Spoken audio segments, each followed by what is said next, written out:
বাহিনীরা যে অত্যাচার নির্যাতন পরিচালনা করতেছে সেই প্রেক্ষাপটে আমার মুক্তিযোদ্ধা থেকে বের হয়েছে। জি, 7ই মার্চের প্রেক্ষাপটে এবারে সংগ্রাম, মুক্তির সংগ্রাম, এবারে সংগ্রাম, স্বাধীনতার সংগ্রাম, রক্ত যখন দিয়েছি রক্ত আরও দেবো, এদেশটা মুক্ত হয়েছিল ইনশাআল্লাহ। কিন্তু 7 মার্চের 1971-এর যে ঘোষণাটি বঙ্গবন্ধু সে সময় দিয়েছিলেন, এই ঘোষণাটি পুরো বাঙালিদের কাছে মেসেজ আকারে চলে গেল কেন? যুদ্ধের প্রস্তুতি তখনই শুরু হয়ে গেল কেন? আপনি আপনার জায়গা থেকে এই ঘোষণার পরে আপনি কি প্রস্তুতি নিয়েছিলেন?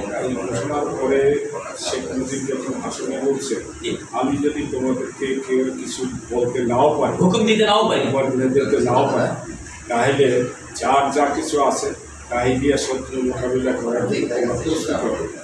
আমি যদি তোমাদেরকে কোনো হুকুম নাও দিতে পারি, তাহলে তোমরা যার যা কিছু আছে